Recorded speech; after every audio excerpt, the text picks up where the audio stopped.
The council chamber stretched wider than most cities. 10,000 representatives from across the galaxy filled the vast space with noise. They spoke in 100 different languages through translation devices that hummed and clicked. Above them, the dome showed the stars in perfect detail. Verath Prime glowed below, its oceans catching the light of 3 suns. Vornis stood at the center platform. His scales gleamed under the artificial lights. As council chair, he had seen many first contact situations. New species always reacted the same way when they arrived here. They showed fear. They begged for protection. Sometimes they tried to fight. Always they understood how small they were compared to the Empire. Today would be different, he thought. The humans had agreed to meet. They sent word 3 weeks ago from the edge of known space. Their message was polite, simple. They wanted to talk. Nothing more. Vornis expected them to arrive with fear in their eyes like all the others. The main doors opened. The chamber fell quiet. All eyes turned to watch. 3 humans walked in. They wore simple dark suits. No weapons, no guards. Just 3 people walking calmly across the massive floor. The one in front was a man with gray hair. He moved with steady steps. His face showed no emotion. Behind him walked a younger man and a woman. They looked around the chamber with quiet interest. Vornis felt the first hint of confusion. Where was the fear? Where was the shock at seeing 10,000 alien species in one room? The gray-haired human reached the platform. He stopped exactly at the proper distance. He bowed slightly. His eyes met Vornis without hesitation. "I am Day One," the human said. His voice was calm, clear. "I represent humanity. We thank you for this meeting." Vornis recovered quickly. He gestured to the chamber. "Welcome to the Galactic Council. I am Vornis, chair of this assembly. We have gathered to meet your species," Day One nodded once. "We are honored." Vornis activated the holograms. The space above them filled with images. Fleets of warships, planets under Empire control, weapons that could crack worlds, technology that bent space itself. It was the standard display. It showed new species what they faced. It usually made them understand their place. Day One watched the display. His expression did not change. The woman behind him tilted her head slightly as she studied the warships. The younger man remained perfectly still. His eyes tracked each image. His face showed nothing. "The Empire controls 12,000 star systems," Vornis said. "We maintain peace through strength. New species join us or remain outside our protection. There is no third option." "I understand," Day One replied. His tone was polite. "Nothing more." Kelthera leaned forward from her seat. The insectoid commander clicked her mandibles. "You understand? Do you see what we show you, human? Do you comprehend the power before you?" Day One turned to face her. "Yes, your fleet is impressive. Your technology is advanced. You have built something remarkable." "Then you understand you must join us," Kelthera said. "We understand what you offer," Day One said. "We would like time to consider our options." Whispers filled the chamber. Species turned to each other. The humans wanted time. They did not agree immediately. They showed no fear. Vornis raised a hand. The chamber quieted. "You may have time. But understand this. The Empire does not wait forever. You have seen what we can do. Choose wisely." "We always do," Day One said. The humans turned and walked out. Their steps were calm, measured. They did not hurry. They did not look back. The young man in the rear paused at the door. For just a moment his eyes swept the entire chamber. Then he followed the others out. The doors closed. The chamber erupted in noise. Every species had an opinion. Most were confused. Some were angry. A few were nervous. Kelthera moved to stand beside Vornis. "That was wrong," she said quietly. "Explain." "Every species shows emotion at first contact. Fear, excitement, anger, something. The humans showed nothing. They looked at our fleets like someone looking at furniture. No reaction. No concern." Vornis thought about this. She was right. The humans had been too calm. Too controlled. Perhaps they hide their feelings well. "Perhaps," Kelthera said. "Or perhaps they have seen worse. I want to know their history. I want to know what kind of species walks into this chamber and shows nothing. You think they are dangerous? I think calm can be more dangerous than fear. Fear we understand. Calm means confidence. Confidence means experience. I want to know what they experienced." Vornis nodded slowly. "Begin the investigation. Quietly. I want to know everything about humanity before we meet them again. Kelthera clicked her mandibles in agreement. She left to begin her work. Fornes stood alone on the platform. He looked at the doors where the humans had departed. For the first time in 50 years of service, he felt uncertain. Something about those 3 humans bothered him. They had walked into the heart of galactic power. They had seen the might of 12,000 star systems, and they had reacted like it was an ordinary day. In their quarters, Daewon sat at a simple table. Hyojin stood by the window, looking out at the station's docking bays. The woman, whose name was Jin-Ho, prepared tea with calm efficiency. They expected us to be afraid, Jin-Ho said. Yes, Daewon replied. The insect commander suspects something. She is smart. That is good.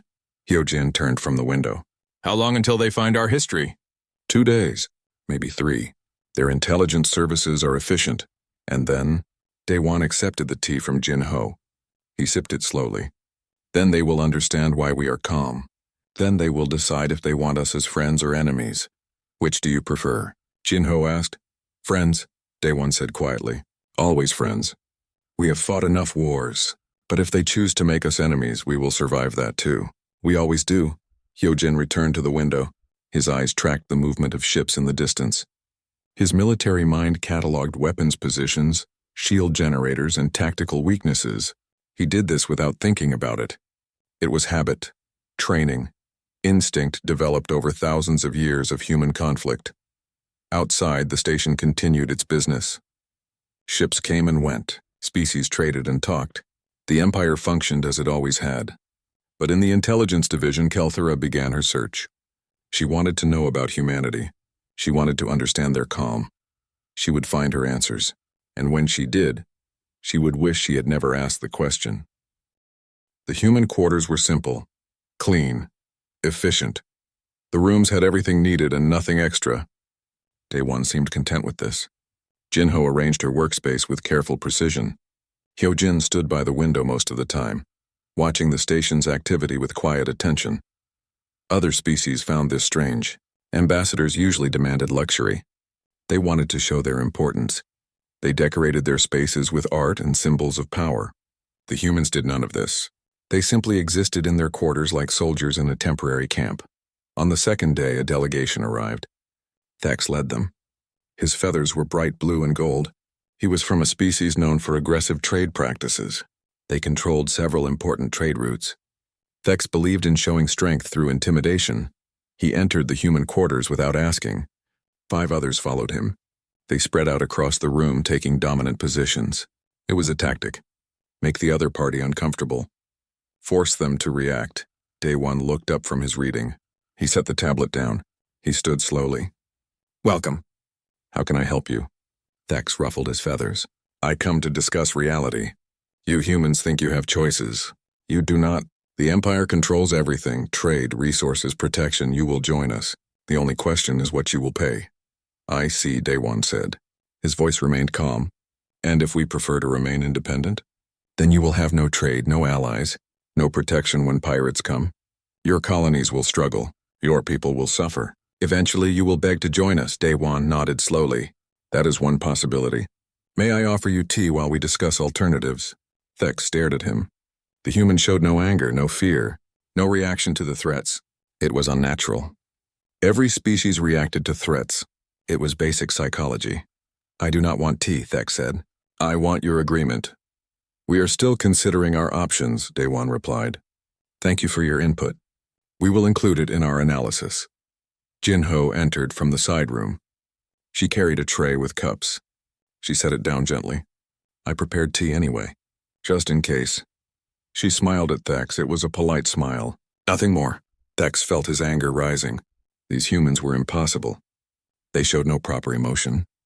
They treated his threats like casual conversation. You are fools. The Empire will crush you. Perhaps, Daewon said, but we will make that decision ourselves. Was there anything else? Thax turned and left. His delegation followed. They moved quickly, their anger obvious. Behind them, the humans remained calm. Jin-Ho poured tea for Daewon. Hyojin had not moved from his position by the window during the entire exchange. Later that day, Gralak arrived. He was different from Thax. His amphibian features showed concern rather than anger. His species controlled banking systems across hundreds of worlds. He believed in using wealth instead of threats. "Humans," he said warmly. "I come with opportunity." "Great opportunity."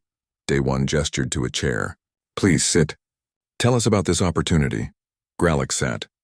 His skin glistened under the lights. "I represent the banking coalition. We offer you membership, immediate access to trade networks, loans for development, technology transfers. All you need to do is accept Empire oversight. Simple." "What would oversight mean?" Jinho asked. "Nothing difficult. You follow Empire laws. You pay standard taxes. You contribute ships to the defense fleet. In return, you receive protection and prosperity." Day One sipped his tea. "And our independence?" "You keep internal control. The Empire only manages external affairs, trade, defense, diplomacy. Everything else remains yours." "I see. That is generous." Gralak leaned forward. "More generous than you realize. Most species must prove themselves before receiving such offers. We extend this to you immediately because we see potential. Your technology shows promise. Your organization is efficient. Join us now and you will prosper beyond imagination." "We appreciate the offer," Day One said. "But we prefer to maintain full independence. We have experience with arrangements that promise freedom but deliver control." Gralik's expression shifted. "You refuse? Do you understand what you are refusing?" "Yes, wealth in exchange for autonomy. It is a trade we choose not to make." "You are making a mistake. A serious mistake, that is possible." Day One agreed. "We have made mistakes before. We survived them. Thank you for coming." Gralak left with confusion written on his face. He had never met a species that refused wealth. It went against every pattern he knew. That night, ambassadors from dozens of species met in private chambers. They compared their experiences with the humans. Every story was the same. The humans showed no fear, no excitement, no anger. They simply listened and declined politely. "What kind of species refuses both threats and bribes?" Someone asked. "A confident one," another replied. "Or a stupid one."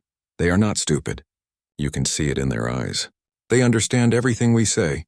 They simply do not care." "Then they are confident." "But why?" "They have seen our power. They have seen our fleets. What makes them so calm?" No one had an answer. In her office, Kelthera reviewed the first intelligence reports. Her analysts had worked without rest for 2 days. They had scanned human transmissions. They had studied human settlements. They had analyzed everything they could find. What they found made her mandibles click nervously. The reports showed a species with continuous warfare in their history. Not occasional conflicts, continuous for thousands of years. Humans fought each other with such frequency that peace was considered unusual. They developed weapons of incredible destruction. They used those weapons on themselves. Multiple times they had nearly destroyed their own world. More than once, and each time they recovered. They rebuilt. They became stronger. "This cannot be right," Kelthera said to her senior analyst. "We verified everything 3 times. The data is accurate. They fought constantly." "Yes. Their historical records show periods without major warfare lasting only a few decades. Then another war would begin. They seem unable to maintain peace for long. But they are calm. They show no aggression toward us. That is what concerns me. Species with violent histories usually show it in their behavior. Humans hide it completely. They have perfect control over their emotions. That level of control comes from practice. Lots of practice." Kelthera studied the data again. She saw records of human weapons, nuclear devices, biological agents, chemical weapons. Weapons designed specifically to kill other humans in the most efficient ways possible. And the humans had used these weapons on themselves. What kind of species develop such weapons? She wondered aloud. "One that expects to fight," the analyst replied. "Always." Kelthera made her decision. "I want complete analysis. Military doctrine, training methods, command structure, everything. I need to understand how they think about conflict. That will take time." "Then start immediately." The analyst left. Kelthera sat alone with the reports. She thought about the humans in their simple quarters. They did not decorate. They did not boast. They did not show any typical behaviors of visiting dignitaries. They acted like soldiers on deployment, waiting, watching, ready. But ready for what? That was the question that worried her most. The council met in emergency session. Only senior members attended. Vornis sat at the head of the table. Kelthera stood beside a holographic display. Around them, the most powerful beings in the galaxy waited to hear her report. "The humans are not what we expected," Kelthera began. She activated the display. Images of human history filled the air. They have fought continuously for their entire recorded civilization. Wars between tribes, wars between nations, wars between continents. They have never known true peace. "Many species have violent pasts," Vornis said. "They usually grow beyond it. Humans have not grown beyond it. They have refined it. Look at this." She showed weapon designs. "These are nuclear weapons. They split atoms to create massive explosions. Humans developed these 700 years ago. They used them on each other." The room fell silent. Using such weapons on your own species was unthinkable to most civilizations. "They destroyed their own cities?" someone asked multiple times. "They nearly caused their own extinction. Then they developed biological weapons, chemical weapons. Weapons specifically designed to cause maximum suffering. They have thought about warfare in ways we never imagined. Then they are dangerous," Vornis concluded. "We must test their military capability." "I recommend caution," Kelthera warned. "We need to know what they can do. Arrange a test. Something controlled. Use the pirates we maintain for such purposes. Have them attack a human transport. We will observe the response," Kelthera wanted to argue. But orders were orders. She began the preparations. 3 days later, a human transport ship moved through space near the border of human territory. The ship carried colonists and supplies. It had a small escort. 2 frigates, nothing impressive by Empire standards. Young Su commanded one of the escort frigates. He sat in the captain's chair reviewing reports. His crew worked quietly around him. Everything was routine. Boring even. That was how he preferred it. "Sir, we have contacts," Bora called from the tactical station. 6 ships, coming out of hyperspace. Distance 200,000 kilometers. Young Su checked his display. Classification? Unknown design. Weapons hot. They are targeting the transport. Pirates, then. "Sound alert. All hands to stations. Contact the transport. Tell them to maintain course and speed." "Sir, should we call for help?" "No, execute defense pattern, Sierra. Coordinate with our sister ship." Bora worked her controls. Her fingers moved with practiced speed. No stress showed in her voice. Pattern Sierra confirmed. Sister ship acknowledges. All weapons ready. The pirate ships accelerated. They split into 2 groups. Standard pack tactics. Surround the prey. Overwhelm the defenders. Young Su watched their approach. He had seen this pattern before. In simulations. In real combat. In the history books that every human officer studied. Pack tactics were old, predictable, easy to counter if you knew how. "Fire when ready," he said calmly. The human frigates moved, not toward the pirates, not away. They shifted position with precision. They created a defensive envelope around the transport. Overlapping fields of fire. Mutual support. Basic doctrine taught to every human naval officer in their first year. The pirates opened fire. Energy weapons and missiles streaked toward the humans. The humans responded with point defense systems. Most incoming fire was destroyed before it reached them. What got through hit shields that held firm. Then the humans fired back. Bora had calculated firing solutions for all 6 targets. She assigned priorities based on threat assessment. The weapons fired in sequence. Each shot was precise, efficient, no wasted energy. The first pirate ship lost its shields. The second followed seconds later. The humans did not destroy them immediately. They disabled weapon systems, engine controls. Life support remained functional. The pirates could survive. They just could not fight anymore. The remaining 4 pirates broke formation.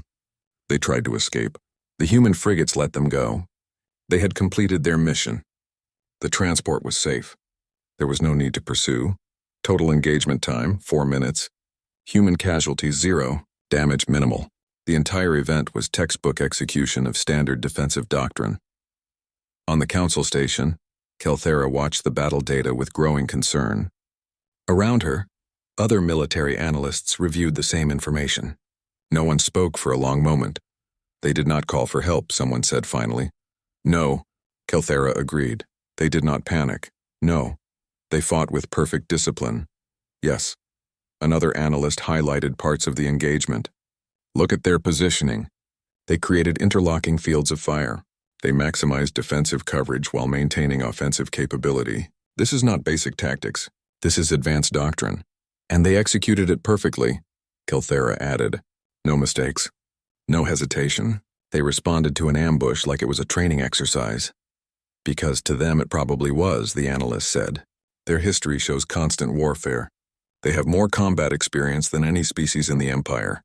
This engagement was routine for them. Kelthera reviewed the data again. The pirates never had a chance. The humans read their tactics immediately. They countered with textbook responses.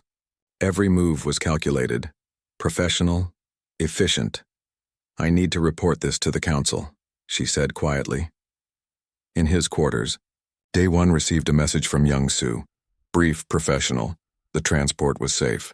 The pirates were neutralized. Everything proceeded according to plan. He deleted the message and returned to his reading. Hyojin looked over from the window. They tested us, Hyojin said. Yes, we passed. We did what we always do. We survived. We adapted. We won. They will be more worried now. Daewon nodded. Good. Worry leads to caution. Caution leads to respect. Respect is what we need. And if they choose fear instead, then we deal with that. The same way we have dealt with everything else in our history. Calmly, efficiently, without panic. Hyojin returned to his watch at the window. Outside, the station continued its normal operations. But in the intelligence divisions and military command centers, everything had changed. The humans were no longer an unknown factor. They were a confirmed capability, a species that had spent thousands of years perfecting the art of warfare. And they had just demonstrated that all their experience translated directly into practical, effective military doctrine. The test had not revealed human weakness. It had revealed human strength. The council would need to make a decision soon. And now they understood what that decision really meant. The full council gathered. Every seat was filled. The chamber buzzed with nervous energy. Word had spread about the pirate incident. Everyone wanted answers. They wanted to understand what humanity was capable of. Fornes called the session to order. The noise faded. He looked across the massive space to where Daewon stood. The human ambassador waited with his usual patience. Behind him, Hyojin and a new human stood together. The new one was a woman with kind eyes and gray hair. Ambassador Daewon, Fornes began. The council has questions. We wish to understand humanity better. We invite you to explain your species to us. Daewon bowed slightly. Thank you, Chair Vornis. I have brought Misun with me. She is our historian. She can provide details that I may miss. Misun stepped forward. She carried a data device. I have prepared materials. With your permission? Vornis gestured agreement. Misun activated the device. Holographic displays appeared throughout the chamber. They showed a blue-green world. Earth, the human home planet. This is where we come from, Misun said. Her voice was calm, professional, like a teacher giving a lecture. Most of you classify it as a death world. The gravity is high. The atmosphere contains free oxygen, which is corrosive. The weather patterns are extreme. Hurricanes, tornadoes, blizzards. The tectonic plates shift constantly, causing earthquakes and volcanic eruptions. The displays changed. They showed various disasters, floods, fires, ice ages. We evolved on this world, Misun continued. We learned to survive conditions that would kill most species. We learned to adapt, to change, to overcome. Many species face difficult worlds, Kelthera said. That alone does not explain your behavior. You are correct, Misun agreed. The world shaped us, but our history defined us. The displays changed again. They showed human civilizations, cities, armies, weapons. We have been fighting for as long as we have records. Tribes fought over territory. Nations fought over resources. Continents fought over ideology. The images became darker, battlefields covered with bodies, cities burning, mushroom clouds rising over devastated landscapes. We invented terrible weapons, Misun said quietly. Nuclear devices that could destroy entire cities in seconds. Chemical agents that killed through the air. Biological weapons that spread death like disease. We used these weapons on each other. The chamber was silent. Species looked at the images with horror. The scale of human self-destruction was almost incomprehensible. Why? Someone asked. Why would you do this to yourselves? Daewon spoke. Because we are human. We compete. We struggle, we fight. It is our nature. For most of our history, we had no external enemies, so we fought each other. We learned warfare through constant practice. But you survived, Vornis said. You did not destroy yourselves completely. We came close. Many times, Misun showed more data. At our worst point, we had enough nuclear weapons to destroy all life on Earth several times over. We stood on the edge of extinction. We looked into the abyss, and what stopped you? Kelthera asked. Fear, Daewon said simply. We became afraid of what we could do, so we learned control. We learned to step back from the edge. We learned to manage our aggression instead of letting it consume us. And your calm? Vornis asked. Your complete lack of fear when you came here? Where does that come from? Daewon met his eyes. Because we have seen worse. You showed us your fleets, your weapons. Your power, it is impressive. But we have faced extinction. We have stood at the brink of total annihilation and chosen to pull back. After that, external threats become manageable. Misun brought up new images. Human military training. Soldiers practicing. Ships running drills. We train constantly. Every human who serves in our military learns from thousands of years of experience. We study every battle, every strategy, every mistake. We have a saying, those who forget history are doomed to repeat it. So we never forget. You train to fight us? Thex demanded, his feathers ruffled with anger. We train to fight anyone, Hyojin said. It was the first time he had spoken. His voice was quiet but clear. Fighting is what humans do. We cannot change our nature. We can only direct it. Control it.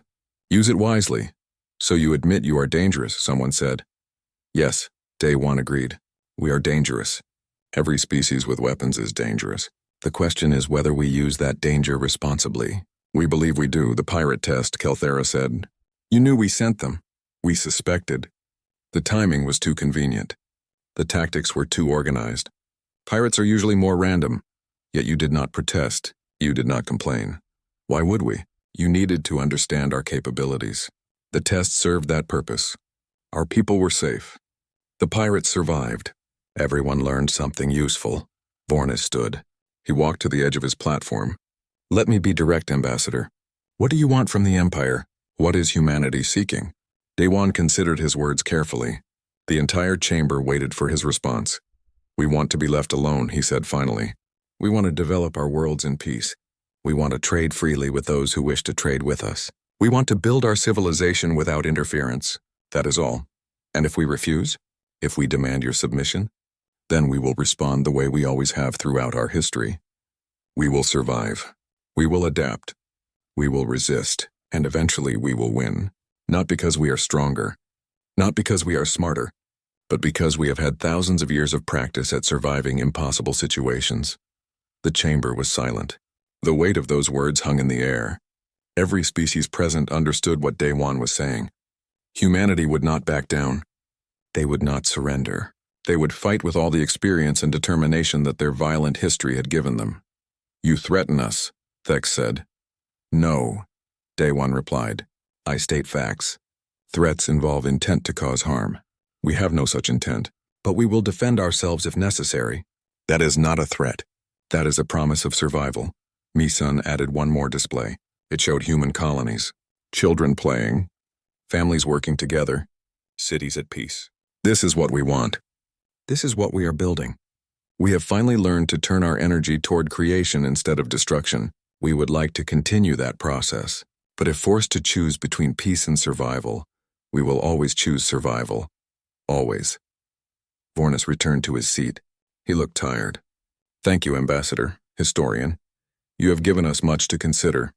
The Council will deliberate and contact you with our decision. Daewon bowed. The three humans left the chamber. They walked with the same calm they had shown when they arrived. Nothing had changed in their demeanor. They had revealed their entire history. They had admitted their capacity for violence. And they remained completely composed. After they left, the council sat in silence. Finally, Kelthera spoke. We need to decide. Do we make them allies or enemies? Can we afford to make them enemies? Someone asked, can we afford not to? Another replied. Vornis raised his hand for quiet. We will vote. But first we will think. This decision will shape the future of the Empire. We must choose wisely. The council adjourned. But everyone knew what the real question was. Not whether humans were dangerous. They clearly were. The question was whether that danger was better as an ally or an enemy. And after seeing human history, the answer seemed clear. 3 months had passed. The council chamber looked the same as before. 10,000 species filled the space, but the atmosphere had changed. There was no curiosity this time. No contempt. Instead, there was respect. And something else. Understanding. Vornis stood at the center platform. He looked older than he had 3 months ago. The weight of difficult decisions showed in his posture. Around him, the council members waited quietly. Everyone knew what today meant. The doors opened. Daewon walked in. This time he was not alone. Behind him came Hyojin, Misun, and several others. Youngsu was there.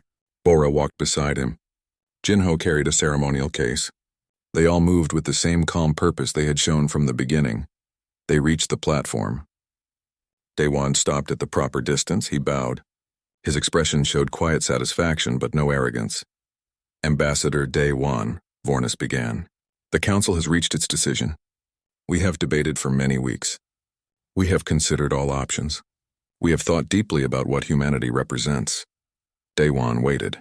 His face showed nothing, but his eyes were alert, aware. We recognize that humanity is unique, Vornis continued. Your history is unlike any species we have encountered. Your capabilities are substantial. Your determination is absolute. We also recognize that you seek peace. You desire cooperation rather than conflict. He paused. The chamber was absolutely silent. Therefore, the council offers humanity something we have never offered before. Not membership, not protection. Partnership, equal partnership. You will join the Empire as equals. You will have full voting rights. You will maintain complete sovereignty over your territory. You will contribute to common defense. But you will not be subject to our military command. In exchange, you will have access to all Empire resources and technology. The chamber erupted in noise. Some species cheered. Others protested. Many simply talked among themselves. It was unprecedented. The Empire had never offered equal partnership before. Vornis raised his hand. The noise faded. He looked at Daewon. What is your response? Daewon was quiet for a moment. Then he bowed deeply. On behalf of humanity, we accept. We are honored by your trust. We will prove worthy of this partnership. Vornis descended from his platform. He walked to Daewon. They stood face to face. Then Vornis extended his hand in the human gesture of greeting. Daewon took it. They shook hands while the chamber watched. Jinho opened the ceremonial case. Inside was a document, the partnership treaty. It had been prepared according to human and Empire legal standards. Both sides had reviewed every word. Everything was ready. The signing ceremony was brief, efficient. Both sides marked the document. Witnesses confirmed it. The treaty was sealed. Humanity was now part of the Empire, not as subjects, as equals. After the ceremony, Vornis invited Daewon to his private office. They sat across from each other. No staff, no witnesses. Just two leaders talking honestly. I must apologize, Vornis said. The pirate test was unnecessary. It was dangerous. It could have damaged our relationship permanently. Daewon waved the concern away. We understand. You needed information. You acted reasonably given what you knew at the time. You expected it. We hoped you would test us openly rather than wait to see what we would do. The test was honest, direct. We appreciated that. Vornis poured drinks. He handed one to Daewon. May I ask a personal question? Of course. Were you ever afraid? When you came here? When you saw our fleets, our power? Did you feel fear at all? Daewon considered the question carefully. Yes, I was afraid. We all were. Fear is natural, but we have learned not to let fear control us. We acknowledge it. We accept it. Then we do what needs to be done anyway. That is what frightened us, Vornis admitted. Your ability to function perfectly despite fear. It suggested either incredible discipline or dangerous recklessness. We needed to know which. And what did you conclude? Discipline. Absolute discipline born from necessity. You learned to control yourselves because the alternative was extinction. That kind of self-control is rare, valuable. It is why we offered partnership instead of demanding submission. Daewon raised his glass. To partnership, then. To partnership, Vornis agreed. In another part of the station, Kelthera met with Hyojin and Youngsu. They sat in a military briefing room. Tactical displays covered the walls. "I have a proposal," Kelthera said. "Joint military exercises. Our forces training together. Sharing tactics and doctrine, learning from each other." Hyojin nodded. "We would welcome that. Exchange programs would be valuable. Your technology could enhance our capabilities. Our experience could inform your training methods. I am particularly interested in your approach to crisis management," Kelthera continued. "The way you maintain calm under pressure. That is something we could learn," Youngsu spoke. "It is not complicated. We train until responses become automatic. We practice until stress no longer affects performance. We study history until we know every possible mistake to avoid. Then we trust our training and do our jobs. Simple in concept. Difficult in execution," Kelthera observed. "Yes," Hyojin agreed. "It takes years to build that kind of discipline. But we can teach the principles. Your people can adapt them to your own needs." Kelthera clicked her mandibles in agreement. "I look forward to working together." The human delegation prepared to leave. Their ships waited in the docking bay. Supplies were loaded. Crew performed final checks. Everything was ready for departure. Daewon stood at the airlock.